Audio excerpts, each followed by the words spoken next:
Found out the truth after 16 years. Losing my family.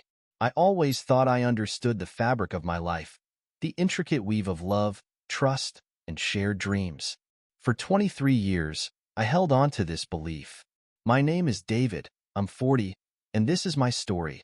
A confession of betrayal, lies, and the slow unraveling of everything I held dear. Sarah and I met when we were just teenagers. She was 16, I was 18. From the moment I laid eyes on her, I was smitten. We grew up together, navigating the tumultuous waters of youth, discovering love, and building a life side by side. We were inseparable, or so I thought. In 2008, a dark cloud began to form over our relationship. We were living together, engaged, and planning for a future that included a family. But something felt off. Sarah was distant and secretive, and there was an underlying tension I couldn't shake. I started to suspect that she was hiding something from me, and those suspicions gnawed at my mind. My fears were confirmed when I found a phone hidden away, a phone she had been given by another man. The conversations I discovered were explicit, filled with sexting and suggestive texts. Confronting her, Sarah insisted that it was just texting, that they never met in person. I wanted to believe her, needed to believe her, so I buried my doubts and tried to move forward.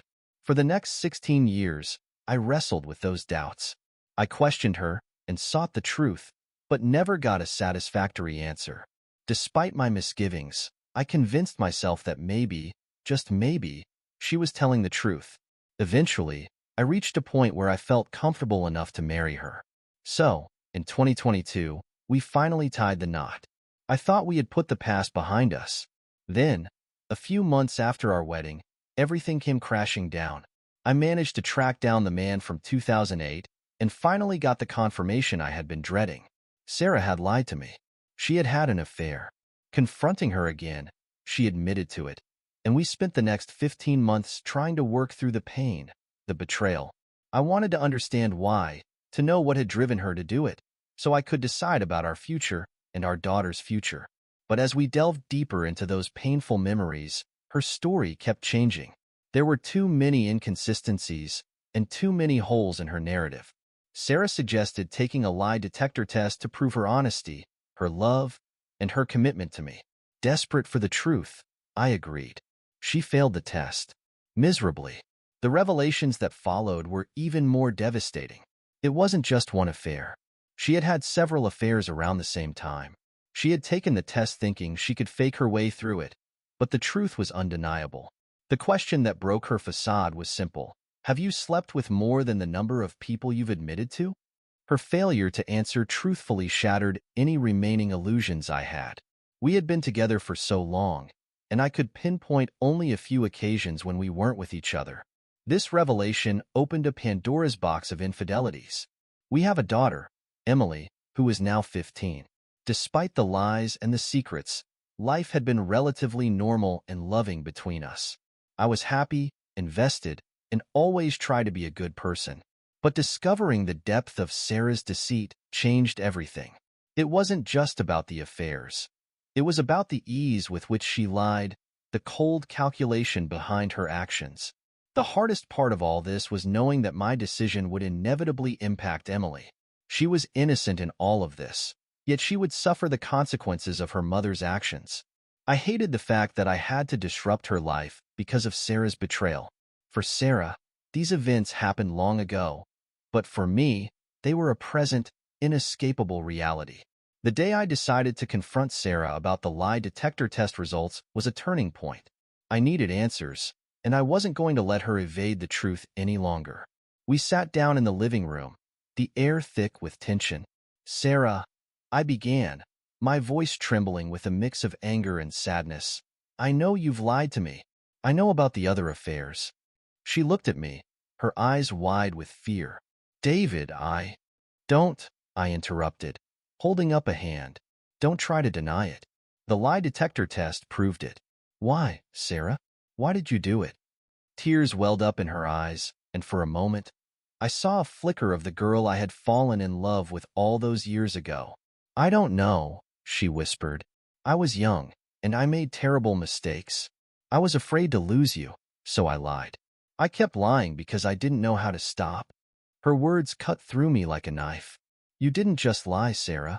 You built our entire life on those lies. And now, what am I supposed to do? How can I trust anything you've ever said to me? I love you, David, she pleaded. I always have. Please, let's try to work through this. I shook my head, tears streaming down my face. How can I believe that? How can I believe anything anymore? Over the next few weeks, I found myself in a state of turmoil. My mind raced with questions, doubts, and a deep sense of betrayal. I couldn't sleep, couldn't eat. I kept replaying our years together, trying to pinpoint the moments where everything went wrong. My love for Sarah was now entangled with a searing pain that refused to subside. I sought solace in talking to close friends and a therapist. They listened, offered advice, and helped me navigate the emotional labyrinth I was trapped in.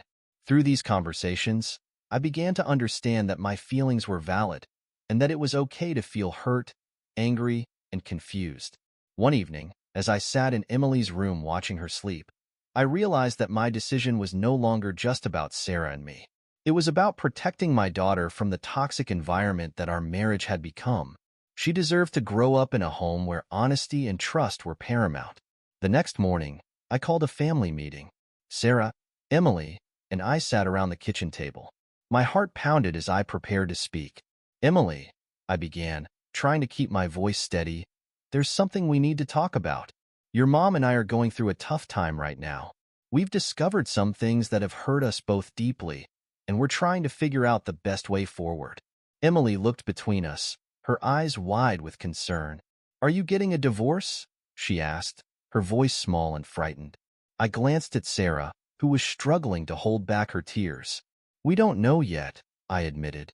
But what I do know is that I love you very much, and no matter what happens, that will never change. Emily nodded, tears spilling down her cheeks. I love you too, Dad. The weeks that followed were the hardest of my life. Sarah and I attended couples therapy, trying to salvage what we could of our relationship. But the trust had been shattered beyond repair.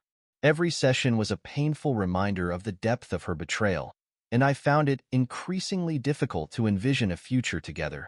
One evening, after yet another exhausting therapy session, I sat alone in our bedroom, staring at the wedding photo on the nightstand. It was a beautiful picture, capturing a moment of pure joy and love. But now, it felt like a cruel mockery of the truth. Sarah walked in, her face pale and drawn. David, she said softly, I think we both know what needs to happen. I looked at her, my heart breaking all over again. Yeah, I whispered. I think we do. The decision to divorce was mutual, but it didn't make it any less painful.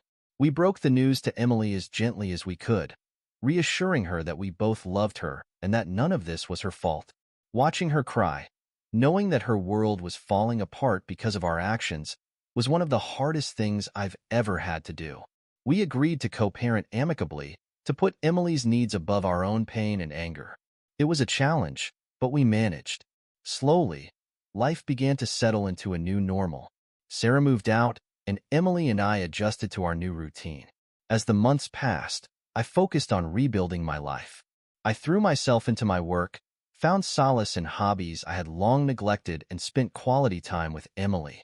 The pain of betrayal still lingered, but it was no longer an all-consuming fire.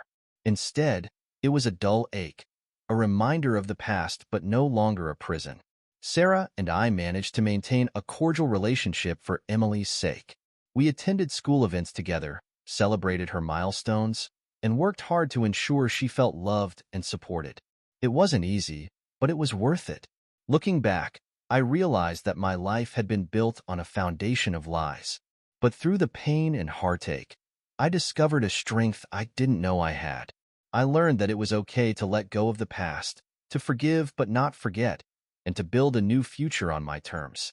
Sarah and I had shared many beautiful moments, but in the end, our marriage was a house of cards built on deceit.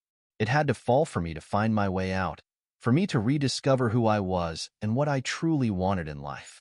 As I sat in the backyard one evening, watching Emily play with our dog, I felt a sense of peace. Life had been turbulent, but now there was calm.